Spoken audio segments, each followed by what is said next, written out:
gustong ihain na bintang ng prosecution ay hindi gano'n naman kadaling ipruweba. Kasi ang kanilang mga ebidensya, ang kanilang mga testigo ay samot-sari galing, halimbawa kahapon, galing sa Securities and Exchange Commission, ng issue doon ay iba. Kung ihahambing mo doon sa issue naman sa pagkabili ng mga properties, let's say sa Mega World at sa Ayala. So, maraming issues na kailangan pag-aralan at I'm sure yung kanilang private prosecutors at pati na yung public prosecutors na ating mga kinatawan sa Kongreso ay talagang full-time din naghahanda. At attorney, araw-araw ang trial. Oo, hindi tulad ng sa regular na korte na nakakahingi ka ng schedule na let's say 1 month after the hearing. Ganyan. At minsan nakakahingi ka pa ng motion for reset ng vista, no? Tinanong ko nga itong sila Attorney Joey at si Attorney Manix no isang araw, gaano katagal ba yung isang hearing o trial usually sa isang korte? At sinabi nila mga dalawang oras, matagal na yon. So talagang itong trial na ito na tumatagal ng 5-6 na oras ay nakakapagod. Kay Carl, napansin natin si Carl tatanungin ko dahil siya yung hindi abogado. Ang isang participant group dito sa ating nakikita ay yung mga testigo. Hindi ito mga abogado, pero mga professionals. Meron tayong salespeople, meron tayong mga taga-real estate, meron taga-gobyerno. Ano yung naging impresyon nyo sa mga testigo so far? So far po, parang talagang objective yung mga witnesses. Hindi parang bias. walang kinikilingan. So parang hindi praktisado. In fact, mas nakakagulat nga minsan kung may bagong witness tapos we were expecting na will build on a previous story pero yun pala iba yung sinasabi. So nakakatuwa din na talagang hindi siya biased. Talagang parang katotohanan yung lumalabas. So sana ganun yung 100 witnesses plus. Kahapon, Mark, ay medyo nagtagal dito sa unang witness kasi parang nagkaroon pa ng refresher. Yes. Itong ating mga mambabatas at maging yung witness tungkol dito sa law. No? And napagkasunduan ng mga senator judges na bigyan muna ng pagkakataon both sides to cross-examine, examine.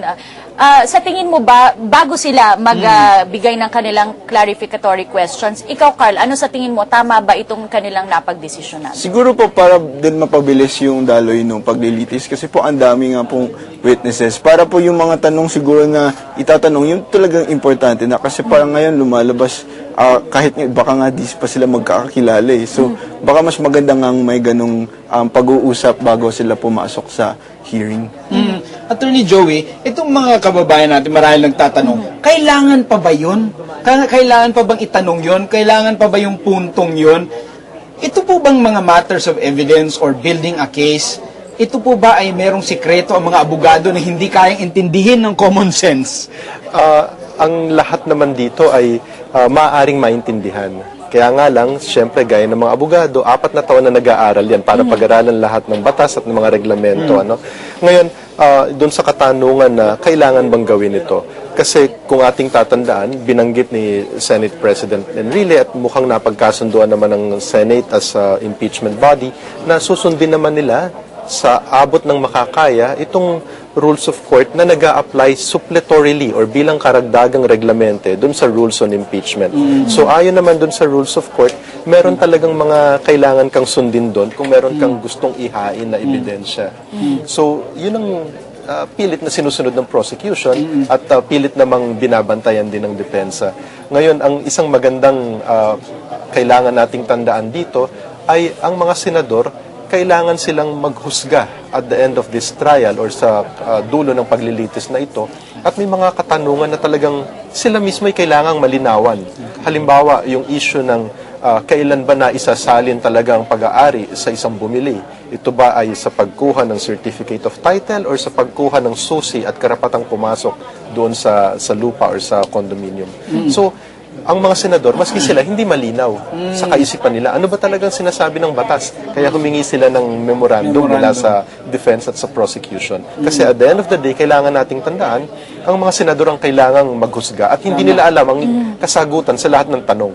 So, itong mga memorandum na to ay kailangan para matulungan silang maintindihan at mag-decide ng maayos at na sa nararapat sa dulo ng paglilitis. itong kasing nabanggit ni attorney ko, Senator Cheese kahapon, hinihingan niya ng paghimay. Pero si Senator Kiko naman ang sabi, ba't kailangan pang itong himayin? Tinanggap na ito na nabili nga at kaya nga nalista na sa SALN. Tingin mo, Attorney Joy, hindi ba ito waste of time? Dahil tinanggap na nga, ba't kailangan pa nating detalyihin? Oo, kasi ang theory or teorya ni Senator Kiko, kung hindi ako nagkakamali, ay itong kanyang, ang deklarasyon ni Chief Justice Corona sa kanyang SALN noong 2010, na sinasabi niyang na-acquire niya yung property dito sa columns noong 2003, na ang gustong palabasin dyan ni Senator Kiko, tinatawag sa batas, implied admission na yan. Parang sinabi mo na dito na, oo, binili ko yan, naging akin yan noong 2003 pa. So ngayon, bakit ka babaliktad at sasabihin mong, hindi, iba pala yung panahon kung kailan ko talaga na-acquire yung property na yan. So may punto si Senator Kiko doon, na baka nga pwede na tong tanggapin na admission on the part of Chief Justice Corona. Pero lamang, syempre, para sa mga ibang senador, gusto rin nilang makita ano bang desisyon talaga ng Supreme Court sa mga nakaraang jurisprudence tungkol sa issue or sa bagay na ito. Attorney, kanina meron na kang sinagot na gusto ko lang balikan na hindi parte ng Board of Directors itong si Mrs. Corona nitong Guidote Basa Enterprises. Ang follow-up ko lang doon, pag ganun po bang hindi siya naging parte ng Board of Trustees or hindi siya shareholder, hindi po ba siya pwedeng umutang mula dito sa ganitong korporasyon? Pwede naman. Parang walang pinagkaiba yan sa sitwasyon na halimbawa ako'y may pinag-aarian akong korporasyon at lumapit ka sa akin na gusto mong umutang, let's say, ng 100,000 piso. Dahil kilala kita, alam kong may trabaho ka, may negosyo ka, at may kinikita ka, may kakayahan kang magbayad, hindi naman malayo na pautangin kita.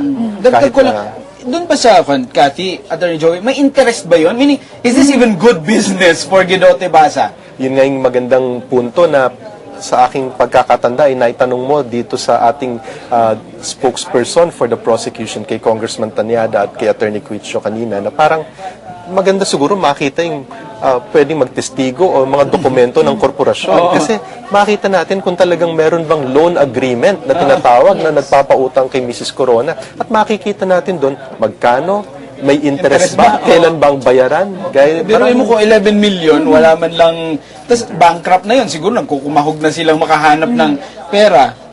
Palagay ko hindi naman bankrupt, sorry ha. Pero Hindi kasi yung sa binanggit nga na meron tinanggap daw na 34 million pesos na cheque mula dun sa gobyerno ng Maynila, ano? So may pera. So may pera. Pero tama pa rin yung mga katanungan mo kasi meron ba talagang loan document? Kasi normally, hindi ka magpapautang ng ganyang kalaki nang walang documentation. Isa pa doon, Cathy, ang katanungan ko, yung proceeds ba nun, automatic na papasok doon sa basa? Or sa heirs or yung mga nakapangalan sa titulo? Kasi yung titulo ba, malinaw ba na pag-aari ba yun ng basa? O Corporation pag-aari ng mga tao? Hindi natin alam, Attorney Mark, no? Parang pinakita lang kahapon yung cheque, photocopy nga ang Hindi pa kasi pinakita. nasusuri itong checking to. Bagong pinresinta lang ito ng depensa. Parang bagong piraso ng dokumento na gustong ipakita ng depensa na hindi alam ng testigo ng prosecution ang lahat ng nangyayari doon sa korporasyon ng Basa Guidote. Pero bukod doon, parang wala pa masyadong pinakitang detalye tungkol dito sa checking tinanggap. Kahapon din nga nasabi ni Carl na-excite ang lahat ng nagtanong itong si Senator Lito Lapid at tinanong niya ano daw ba ang pagkakaiba ng cash advance sa loan or utang.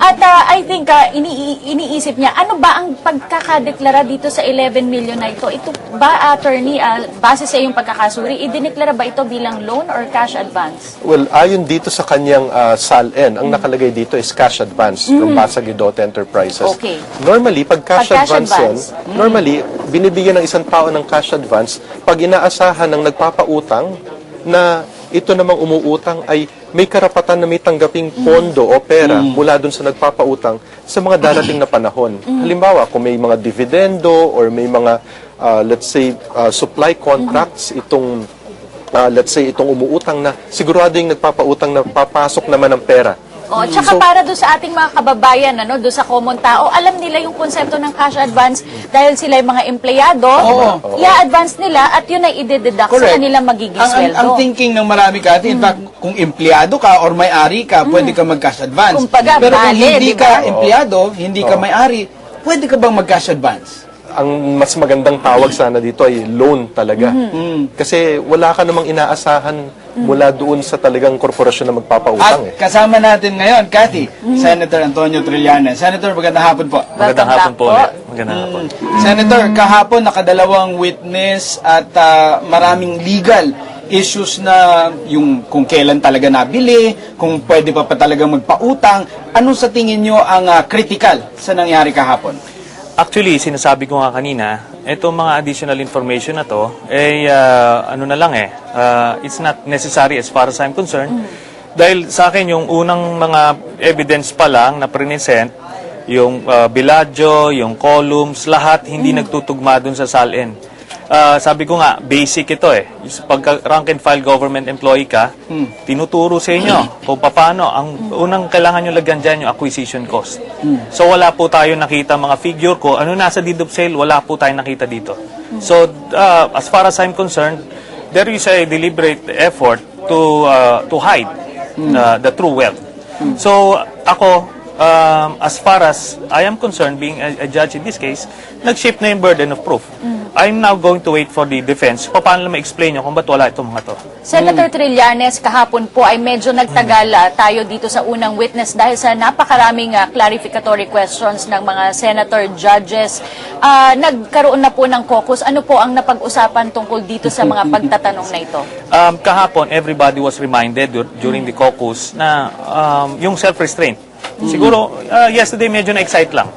Kaya hindi naman yun yung naging general rule sa past several days. So,